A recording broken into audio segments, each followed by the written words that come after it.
Oh, ayan. Kitang-kita niya naman. Kitang-kita niya naman. Ang liwa-liwanag. Wala tayong client. Kasi nga, nandito na naman tayo sa buwan ng July hanggang Agosto. At tuloy, nag-iisip ako kung ano naman ang gagawin kong racket para lang makapagbayad ng aking mga kautangan. Nag-iisip na naman tuloy tayo magsanla. Pero hindi ko gagawin yan ngayon. Kasi maraming mga pagkakataon. Maraming pwedeng mangyari sa buhay ko sa araw na ito.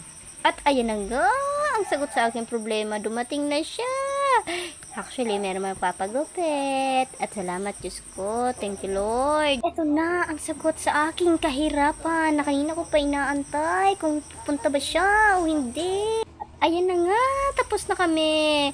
Meron na naman tayong pambili ng 1 kilong bigas. Sa mahal ba naman ang bilihin ngayon? Kailangan natin kumayod. At yun na nga, nadoble pa.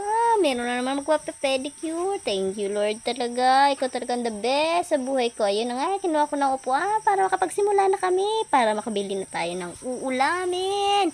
Kanina, pambili ng bigas. Ngayon, pambili to ng ulam. Ang kailangan talaga natin ay tiyaga sa paghihintay at sipag na rin. Huwag tayong susuko sa laban ng buhay. At manalangin sa may kapal. Salamat!